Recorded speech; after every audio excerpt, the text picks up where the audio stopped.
वेङ्कटनिवासाय श्रीनिवासाय मङ्गलम्। लक्ष्मी सविभ्रमालोकसुभ्रूविभ्रमचक्षुषे चक्षुषे सर्वलोकानां वेङ्कटेशाय मङ्गलम्।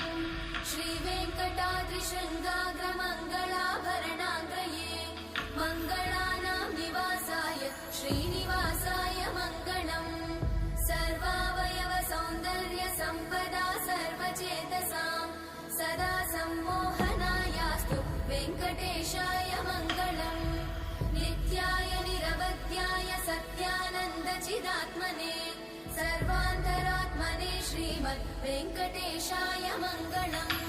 स्वतः सर्वविदे सर्वशक्तये सर्वशेषिने सुलभाय सुशीलाय वेङ्कटेशाय मङ्गलम्।